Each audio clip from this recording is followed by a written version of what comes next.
normally use the term trash or garbage here at Mark Rogers TV, the voice of college football. We're a first-rate, classy outfit here, and we're talking about individuals who are trying. It's either their profession as a coach or they're a student athlete. So we don't use the term garbage or trash. Maybe about the college football playoff system or the scheduling in college football, about entities that are not personal. Yes, those are trash. They suck. But about individuals, no. But if I did use that term, it might apply to this particular football team. Mark Rogers TV, the voice of college football. We break it down like nobody else online. Best discussion, debate, and analysis. And here we go with Miami. Miami is not a good football team. They're not a good football team. So what defines a good football team? There are 130 FBS teams. There are roughly 70 Power 5 teams, of course, the 5 major conferences, plus the major independents. I believe that once you get into that 50 range, 40 to 50 teams in the nation that I would call good, decent, are going to win at least half of their games, depending on the schedule. Obviously, some teams have much tougher schedules than others. But a capable team, a team that's able to go out there and compete hard and compete with almost everybody in the country, excluding maybe the elite teams. But they can go out past the top 10 to 15 teams in the country, and they could possibly win a game. They will compete. They'll stay within a couple scores. Miami is not a good football team. Do they have the potential to be a good football team? Based on recruiting rankings, yes, they do.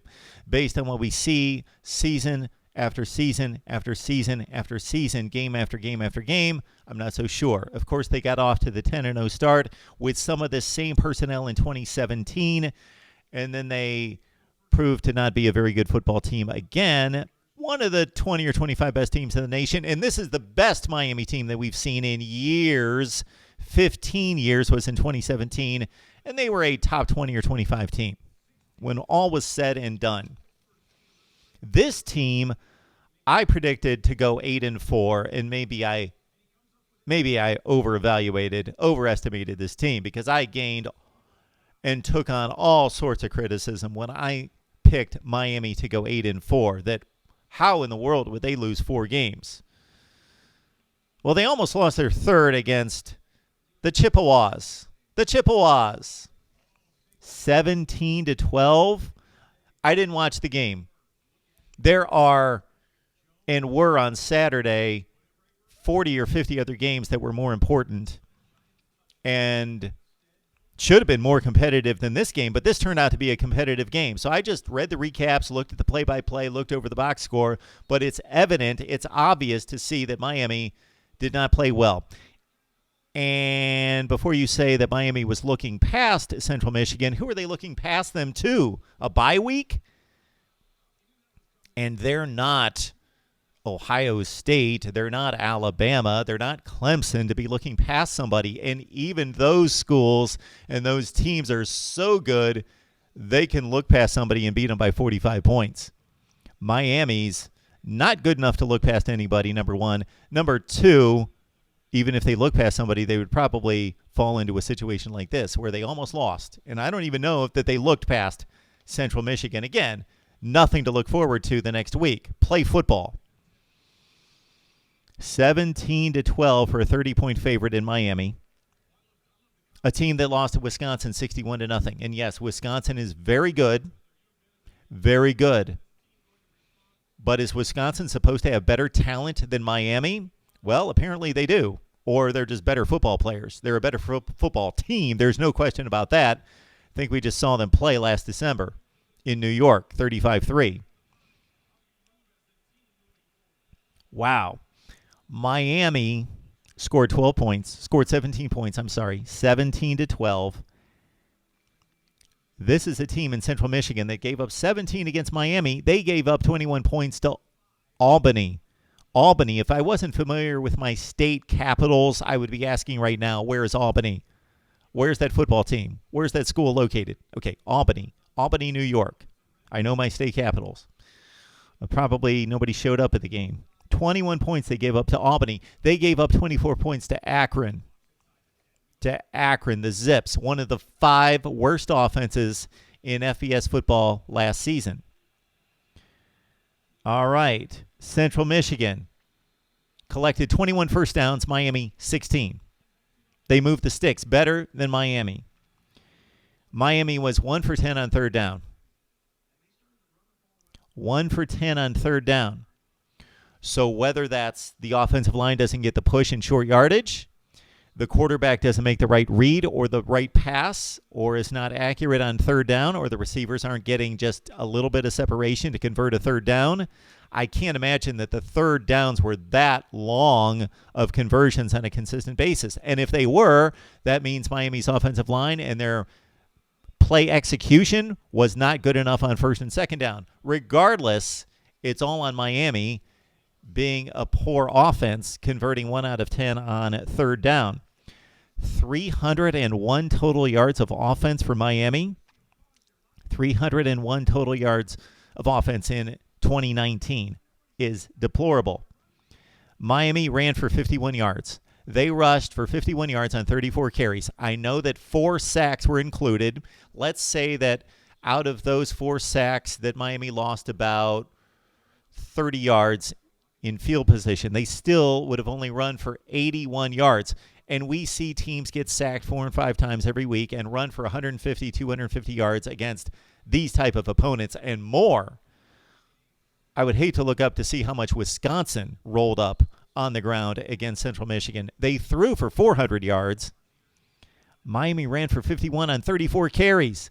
That's 1.5 yards per carry. Again, 4 sacks because the college rule is screwed up, and they shouldn't count sacks against rushing yardage. But still, DJ Dallas, who I'm extremely impressed with. I think he is a top-flight back. Maybe not one of the very best in the nation, but he's very good. He's a top 20 or 25 back in the nation. 14 carries for 34 yards. That's awful. The Miami offensive line is atrocious. When Miami could have put this game away at 17-6, they gave up, this vaunted defense gave up a 17-play drive for a touchdown. Central Michigan had the ball and threw the ball into Miami territory, trying to score the touchdown that would win this game. No, they didn't get very close. Al Blades picked off the ball at his own 41, so they were not within striking distance, but they had the ball and moved it a little bit, 24 yards, to start to scare Miami fans. 17-12. Look at the defensive performance by both teams. Central Michigan and Miami both had the exact same havoc rate. 4 sacks, 9 tackles for loss for both defenses. Each defense had the same number of disruptive plays behind the line of scrimmage. Miami fans have been making fun of, and I'm not saying all of you, some Miami fans have been making fun of Florida State in their 45-44 brush with disaster against Louisiana Monroe in overtime. So let's rate this pretty much in the same ballpark, Louisiana Monroe and Central Michigan. So make fun at each other because neither one of you is very good. You're bad. You're not good football teams. You play in the worst conference in America, and that's what we thought would save Miami this season, would be that they would be bolstered, propped up by a bad schedule. They're not even being propped up by a bad schedule. They can't even let that prop them up. They've got a bye week coming up. Then in October, it's a key Coastal Division stretch against not a bunch of world beaters. It's the Coastal Division. It's the worst division in college football. But will they navigate Virginia Tech, on October 5th? Virginia is at home on October 12th. Then Georgia Tech. So they have 3 consecutive conference games, division games at home. They have to win all those games. They should win all those games. Maybe I should stop saying that they should do this or do that. I did pick Virginia to win the division. I believe that Miami has the better talent on the roster, but Virginia's a better football team right now. Until Miami proves it on the field against Virginia, I will make that statement. Virginia Tech, Georgia Tech at home in the month of October, followed up to conclude the month with a date at Pitt. We know what happened the last time Miami went to Pittsburgh, and we know that a Florida team that is much better than Miami, UCF, went to Pitt and lost that game 35-34. So let's not look past Pitt either, even though they apparently looked past Central Michigan. What team across the country, what program that is supposed to be on Miami's tier, their level of status, and I may address this in a future video, where is Miami's status in college football? Historically, it's uneven. They have a tradition and not so favorable tradition, depending on the era. As our boy at State of the U likes to say, our man Cam Underwood, it's a microwave dynasty. It's a very short-lived dynasty that was dominant, but nothing otherwise. So I don't know where to place Miami exactly. I would have to think about it, put it into context, put it into perspective, and look at the numbers and the wins and losses and championships and so forth. I would put Stanford, Tennessee, and Florida State somewhat on the same level. Those are teams that we expect to be good teams. Maybe not great teams. Florida State would be at the high mark. Tennessee, based on their last 10 or 11 years, not so much. And, of course, Stanford's been a near and at times dominant program over the past 10 years that has fallen off. So those are the teams that are underperforming right now in regards to either tradition or status or resources, facilities, everything that they've got going for them and not performing to that level. Miami and Florida State and Tennessee, awful.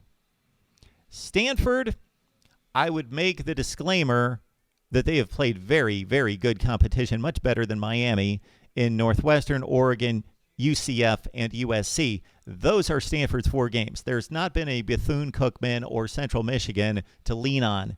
Northwestern, Oregon, USC, and UCF for Stanford. They haven't played well. They're 1-3. Tennessee's been awful. They just lost to Florida by 31. They've won 1 game, and that was like a Central Michigan kind of team, Chattanooga.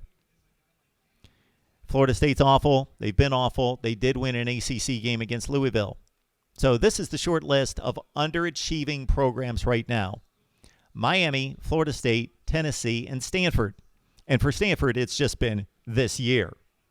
So David Shaw, you've done an exceptional job, but your program has leveled off, is declining, and this has been a bad season and will continue to be most likely a bad season for Stanford. But this is only one. These other programs have been declining for years. All right. Is Miami football relevant? Should we address that topic? Maybe we will. Please let me know if you would like me to address the relevancy of Miami football in 2019 right here at Mark Rogers TV, the voice of college football.